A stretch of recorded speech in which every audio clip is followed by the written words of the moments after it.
Hey, what's up guys? I want to do a little bit of a hindsight video here.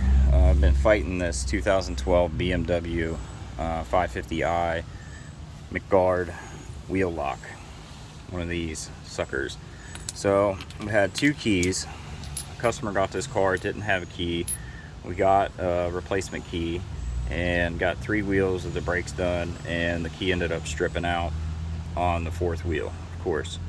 So I went and got a new key. This key started to strip out. These things are about 30 bucks a piece. So as soon as it started to strip out, I stopped what I was doing and went at it a different way. There are a few videos on how to do this on YouTube. I figured I would kind of walk you through how I did it. So once it started stripping out, I went ahead and just stopped what I was doing and went up and I got a 23mm socket. It's a 12 point. As you can see, 23. You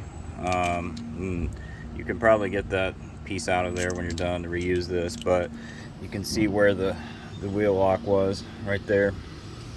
That's what I did. I took this 23mm socket and I hammered it down onto the top of the wheel lock. You can see on these wheel locks there's a little spinning ring. This stops you from getting one of these bad boys, one of these extractor sockets. Stops you from getting one of those on there like you could with the regular wheel lock and just spinning it off.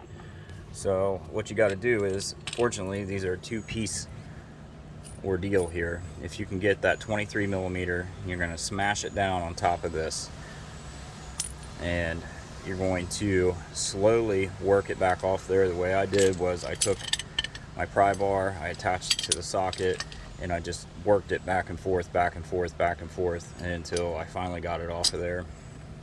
And then once you get the head of the bolt removed, like you see here, there's a spline inside of there. Some guys use this, some guys have used like these 12-point European model sockets like this, or Torx drives, and they get in there.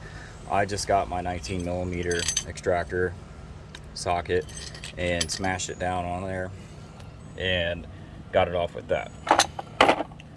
So if you're familiar with how these extractor sockets work, they just grip as you're tightening. These obviously won't put the bolt on, but they will take the bolt off. So that's how I did it. Should have videoed this while I was doing it, but I think you can kind of get the gist of how to do it. You're going to get the 23mm socket. You're going to smash it down onto the head of this Mcgard wheel lock.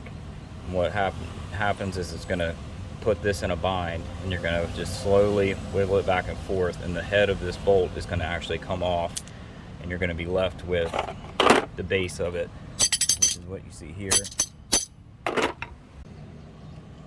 So as I was saying, you can see how the extractor socket works. It grips on there, and you can just you can get it off. The way I did it once I got my extractor socket on is I hold it on like so, and I hit the end of this with a hammer as I'm turning, so it just keeps tightening up on there as you're going. Fortunately, these are a pain in the ass, and that just is what it is. I've got a new wheel stud that I'm going to put on this when I'm done, but there you have it. Hopefully it'll help.